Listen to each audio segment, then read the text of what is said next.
Capitolo 5. L'alluvione.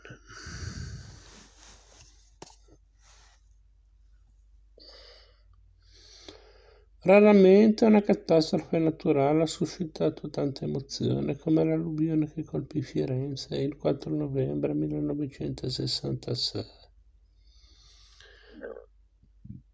Le acque dell'Arno che, rompendo le argini, in quel mattino d'autunno di 20 anni fa, invasero musei, biblioteche, chiese ed archivi, diedero all'Italia e al mondo la sensazione della vulnerabilità del patrimonio culturale universale.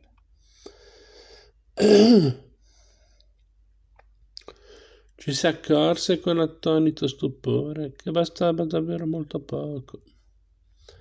Una normale congiuntura meteorologica, qualche incuria e antiche omissioni del governo idrogeologico del territorio, perché la storia della umana civiltà patisse orribili devastazioni in uno dei suoi centri più famosi. La stampa, la radio e la televisione, con la brutale immediatezza delle moderne tecniche di comunicazione, raccolsero intorno a Firenze il suo patrimonio artistico devastato il mondo intero. Erano appena le 11 del 4 novembre e già Radio Londra lanciava un allarme disperato. Il mondo sta per perdere una delle sue gemme, Firenze. E poi per molti giorni fu un dilagare di immagini penose e terrificanti,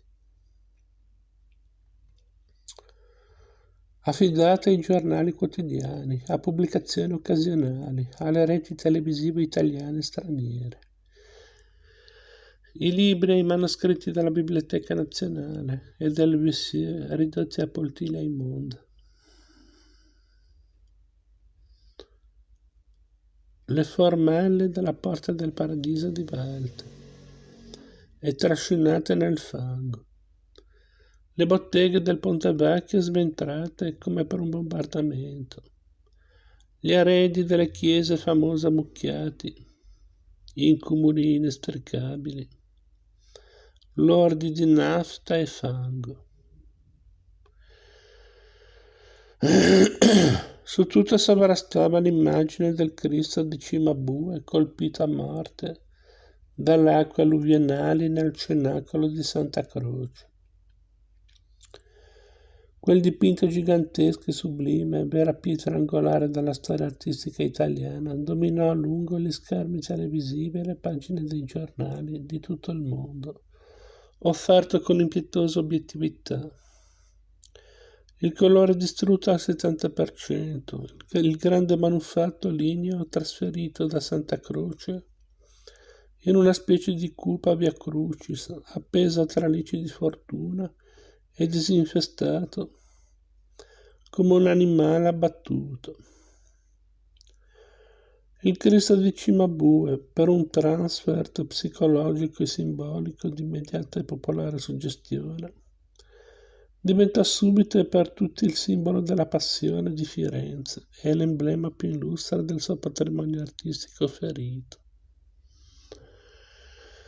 Il Cristo quasi ormai senza volto, quasi ormai senza corpo, era ancora eretto sul suo alto supporto che aveva resistito alla furia delle acque, ma la carne, la sua epidermide dipinta, ai margini bianchi degli squarci, sull'imprimatura e sulla tela, era come devastata da un'esplosione, accartocciata, sollevata, come ustionata, a brandelli che sembravano dovessero ancora cadere da un momento all'altro.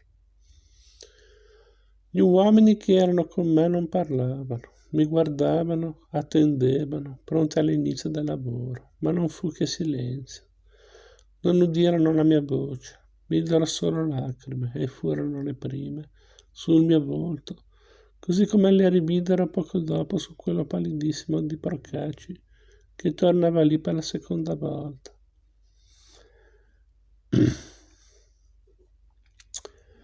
Con queste parole, pubblicate sul numero speciale che la rivista fiorentina Il Ponte dedicò all'alluvione, già in libreria nei primissimi giorni del 67, Umberto Baldini diceva del suo primo incontro con il crocifisso. Oggi, a 20 anni di distanza, certi toni commossi e concitati possono anche sembrare eccessivi, ma chi ha vissuto quei giorni sa bene che l'onda emotiva coinvolgeva allo stesso modo i responsabili della tutela e la gente minuta, gli improvvisati giovanissimi soccorritori arrivati a Firenze da ogni parte d'Italia, così come gli specialisti delle forze armate, delle organizzazioni sanitarie, degli uffici tecnici comunali e ministeriali. La tragedia del Cristo di Cimabue fu davvero un dramma di popolo, almeno per quanto significò di partecipazione della coscienza comune alla devastazione del patrimonio artistico fiorentino. Ecco perché le parole del direttore del laboratorio di restauro Umberto Baldini non riescono ad apparirci retoriche, non più di quanto lo fosse negli stessi giorni l'accorato appello di Richard Burton, nello splendido documentario televisivo che Zeffirelli girò nella città alluvionata.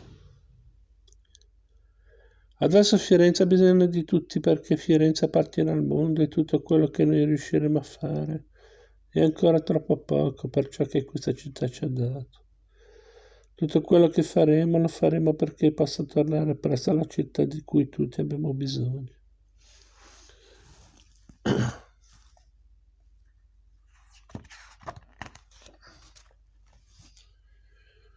L'augurio di Richard Burton per un rapido ripristino dell'immagine amata di Firenze rifletteva la speranza e il desiderio del mondo intero.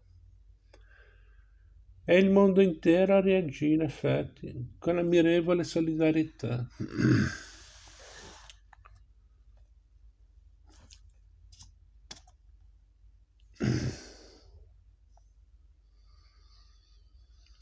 10 giorni dopo l'alluvione, il 14 novembre 1966, l'allora direttore generale delle Belle Arti, Bruno Molaioli, riferì a Parigi alla conferenza generale dell'UNESCO sugli eventi disastrosi di Firenze e di Venezia, l'altra città d'arte colpita dalla furia degli elementi.